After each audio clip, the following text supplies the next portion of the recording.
BEd के छात्रों के लिए ज़रूरी सूचना। जैसा कि आप सभी जानते हैं कि हम लोग बीएड में मध्य प्रदेश में 4th अटेम्प्ट एवं 4 वर्षों का बीएड कोर्स पूर्ण हो किसी भी प्रकार से, इस विषय पर हम लोग लगातार मांग करते आए हैं। और इसके संबंध में हमने देवी अहिल्या विश्वविद्यालय के कुलपति महोदय से अभी हाल ही में एनसीटी को एक मेल भी करवाया, उच्च शिक्षा विभाग को भी मेल करवाया, और इस संबंध में हम लोग ये अपेक्षा कर रहे हैं कि आने वाले समय में एनसीटीई इस मामले में निर्णय लेकर युवाओं के हित में डिसीजन देने का काम करे। लेकिन हमारे अथक प्रयास से अभी तक इस विषय पर कोई निराकरण नहीं हुआ है। तो आज इस संबंध में मैंने कुलपति महोदय से पुनः चर्चा की, और चर्चा करने के पश्चात कुलपति महोदय ने मुझसे कहा कि वहाँ एनसीटीई के डायरेक्टर से लगातार प्रयास कर रहे हैं कि उनकी बात हो जाए, और वो विश्वविद्यालय के संबंध में मेल भेजने एवं स्पीड पोस्ट से लेटर भेजने के उपरांत यहाँ बात रखना चाहते हैं कि किसी भी एंगल से देवी अहिल्या विश्वविद्यालय के छात्रों की ये जो मांग है 4th अटेम्प्ट और 4 वर्ष का प्रावधान, इस मांग को पूरा कर लिया जाए। तो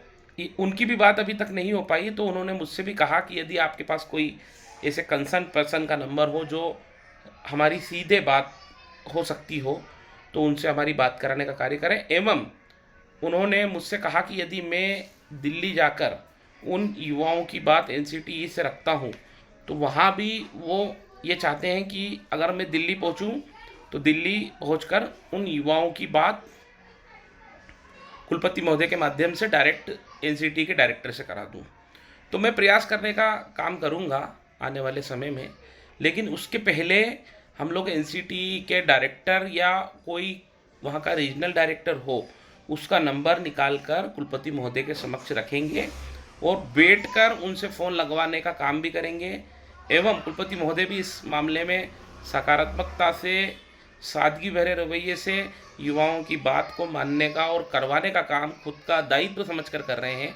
तो इसलिए आने वाले समय में निश्चित ही इस मामले में कोई उचित निर्णय निकलेगा। मैं सभी युवाओं से अनुरोध करता हूं कि वे अपने धैर्य को बांध कर रखें, और एनसीटीई को आप लोगों ने जो मेल भेजे हैं वो आपने बहुत अच्छा काम किया है। आने वाले समय में भी हम युद्ध स्तर पर इस मामले को उठाने का काम करेंगे, और दिल्ली जाकर एनसीटी के डायरेक्टर से भी इस मामले में बात कर निराकरण की बात करेंगे, और कुलपति महोदय के माध्यम से भी इस मामले में निराकरण कराने का कार्य करेंगे। धन्यवाद।